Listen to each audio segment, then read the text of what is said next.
Hey everybody, this is Pastor Dustin recording for TeamNerdChurch.com, and I just ran into somebody from BrainstormBrewery.com. That's BrainstormBrewery.com, and we decided that we would record a match and do some cross promotion. So I am ready to go. Okay, and we are back, so I'm going to start this one up. I've got the same deck list, no changes. Let's see. I've been doing some testing, and I've found that I almost always win game one. I've done 10 games in a row, and I only lost one of them, and that one was even on a mull to 5. So I'm on the play here, so you are probably about to watch me win, or make a giant fool of myself for making such a claim. This hand is fine. Where I'm running into trouble is my sideboarded games. I'm pretty much even. I've won 4 of them, and I've lost 6. So what this says is some combination of me not being able to sideboard correctly and the deck not being very good in sideboard. I don't know exactly which part is which, but we're about to find out. So this guy that I'm playing from Brainstorm Brewery is playing Abzan, which is probably still going to be a pretty popular matchup when regionals come. So I'm happy to be playing against it. I just played a round against him, and I won the first and second games that we played. Came down to the wire, but I pulled it out. So that's good news. I played a whole bunch of other games. Played up against a lot of brews. And you know me, I love some brews. And I played up against some regular decks. Let's see. So it hasn't been all like 100% tier 1 competition, but I do feel like the fact that I am winning 90% of my first game shows that this is a pretty good deck game 1, and as long as I can come up with some sort of positive winning percentage in game 2, it's going to be nigh unstoppable. But I need help with that. Alright. He might be bio-blighting me. About to find out. If he is going to bio-blight me, I've got some insurance here and the Rabble Master that he has to pick one of these completely legitimate threats. He's going to cure. Okay, cure's over here.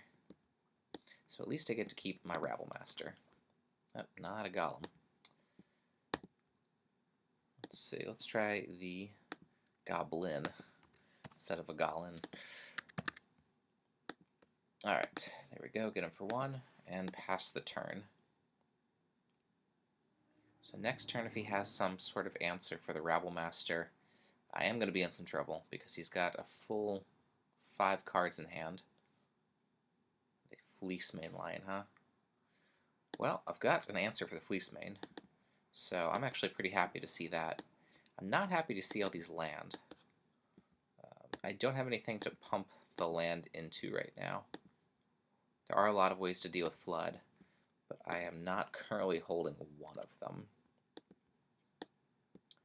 So get in for 6, and hope to draw some gas off the top.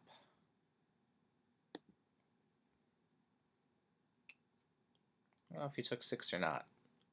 He was at 15? Yeah, so he should be at 9.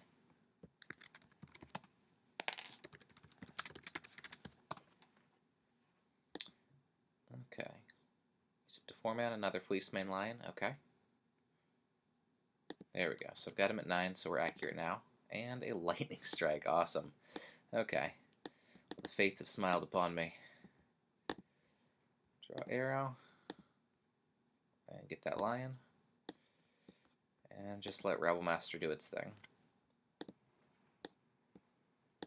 Alright, so we're going to game 2.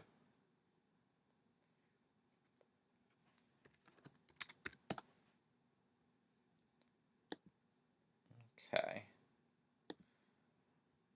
So the question here is, what do I do? I'm going to say what I think I do. I'm so unsure that I'm not even willing to use that language very strongly. I think I pull in some Fated Conflagrations for the rhinos, etc. Because then I can kill them and keep going to town on whatever. I'm not sure what I take out, though. I don't know if I take out Stoke the Flame just so I'm not throwing off my creature base or what. So I am going to take out some Stokes here. Well, no, I don't even want to take out the Stokes because he does have 4/4s. So I could take out the Fire Drinkers. We'll try that, and then at the very least you get to see like what it looks like when I don't have my threat configuration is the same. I've been considering just completely ignoring the Rhino and not even trying to kill it. And if I do that, just continue to try to get under. If he has even one answer to my Flame Speaker, this could be a pretty bad hand. So I'm going to mull it and keep that one. It does have Eidolon in it, which I'm coming to enjoy more and more because it always gets some sort of work done, unless it gets countered. But I don't think it's ever been countered in the time that I've been playing this deck. And even when people Thoughtseize me, that's the card that they take out. And so it's not just my estimation that it seems to be getting work done, but other people also seem to fear it. This hand is much better than what I was dealing with before. I get to turn 2, turn 3, turn 4. Somewhere in there is a Dragon Mantle. Okay. So he is probably going to just kill the Eidolon. But if he does, like, here's a prime example of why this is good.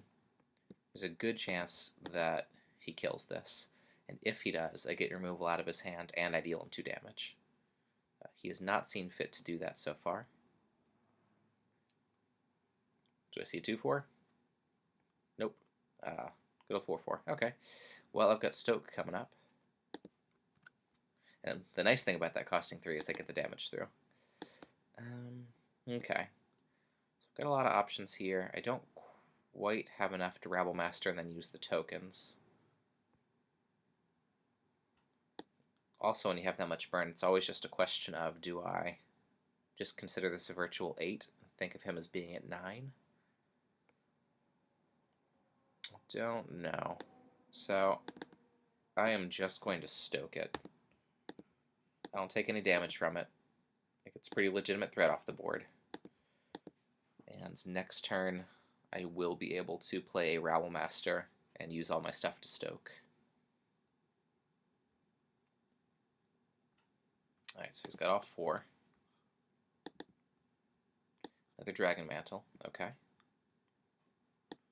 So I'm just going to start with the Rabble Master here. And if he doesn't kill anything for combat, then I'll Dragon Mantle up. And if he does kill something, I'll Dragon Mantle. Okay. Make a Goblin. There we go. Then post-combat, I will take a couple to draw a card. And attach this to a worthless token. His turn. Okay, so he's at 14. Next turn I've got 6, 8. I'm going to Stoke the Flames to get it up to 12. And then him playing cheap spell for 14. So there's a possibility that I get him this turn. Looks like he's playing something that costs 3 and he's got to tap a Confluence for it. Oh no, he can do it all. Oh, he drowns me. Okay. That is okay. I wish I had a creature in hand for it.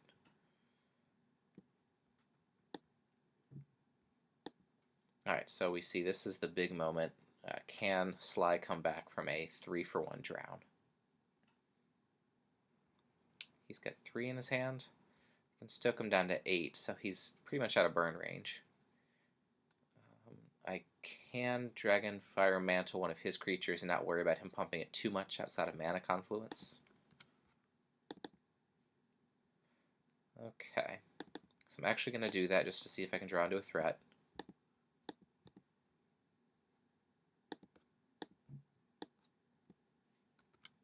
Hey, I drew into a threat. Awesome. Okay. So we'll Eidolon here and pass the turn. If he wants to attack with the air, then he leaves himself open. So I probably hold that back. I don't quite have enough at the moment to be able to stoke, unfortunately. I'm 1 short there. Tapping out for the Whisperwood. Yep, this guy is good. constant stream of tokens. It's going to overwhelm me pretty quickly. So I'm going to need some sort of unblockability. Hey, ask and ye shall receive. That's how that game works. And since he's tapped out, he can't do a whole lot about anything. So I'll take 2 there. Make him unblockable. And get in for not as much as I often get in for, but it's still not something I'm going to complain about. So I've got 1, 2, 3, 4. So attacking for 6 total. He says 7. I think it's just 6. 1, 2, 3, 4, and 5, 6. Yeah, just 6. And then I've got a stoke. So if I can, if I can get one more hit off of this, then I can stoke him out. And I've got the mana to do both of those. He has 2 cards. Well, he'll have 3 cards in hand. So if any of those are removal. Ah, yeah. It is 7. Okay. I was not counting my mantle. So I've got him down to 5. Even if he does kill it, any kind of creature off the top that can't get killed by sorcery speed removal is as good as burn. Alright. So we've got 2 potential cards. We're about to find out what one of them is. Okay, 4 mana. I was hoping to see only 3, because that means that he takes 2 burn. But for 4, what are we going to see? Rhino? There are a lot of situations where I actually want to see Rhino, because he uses up 4 mana and only gains 3 life.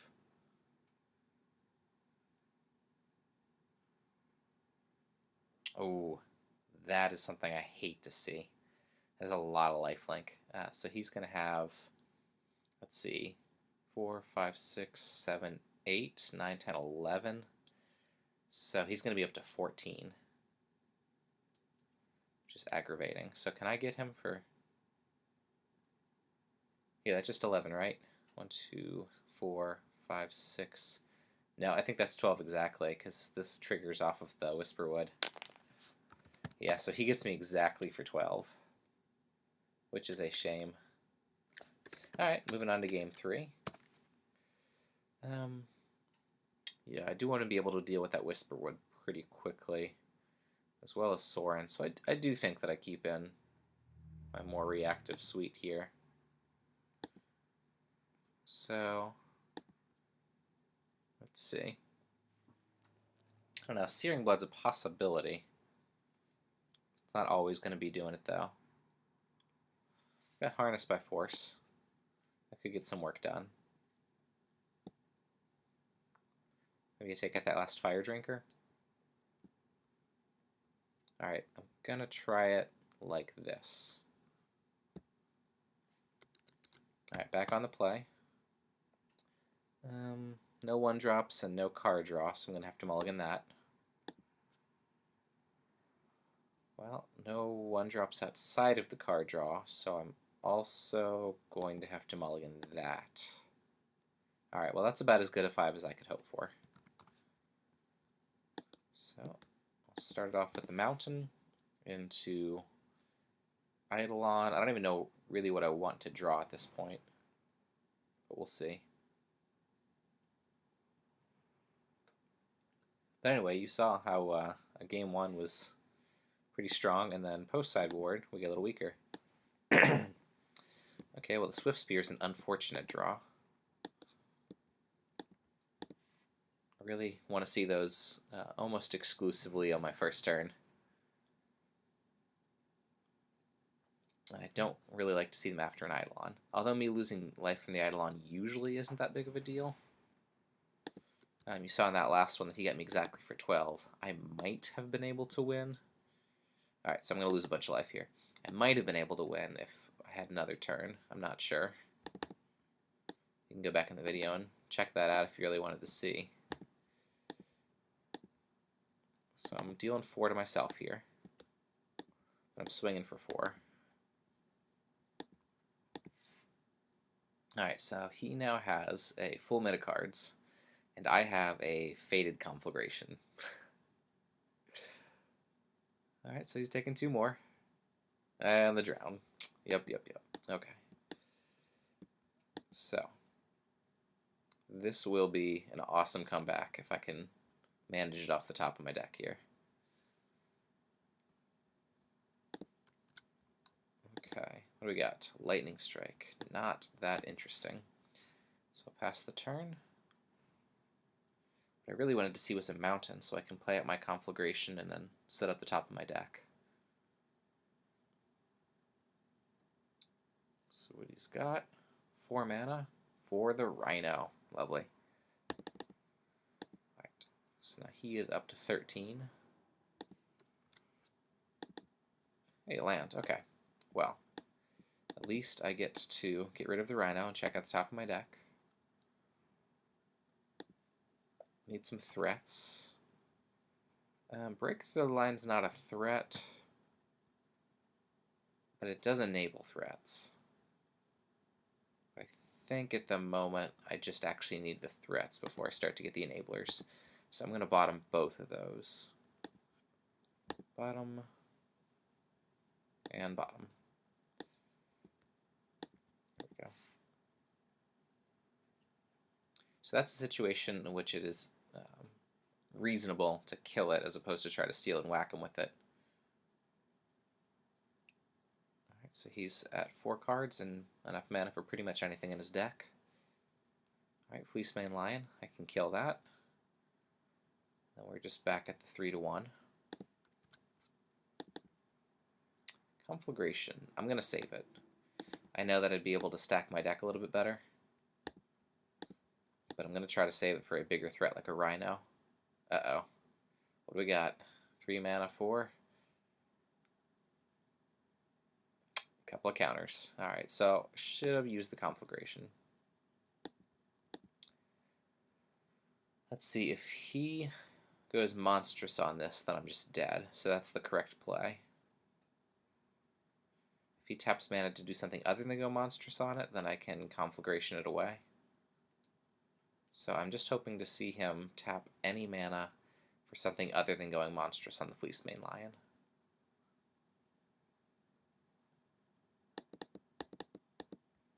Okay. There's 1.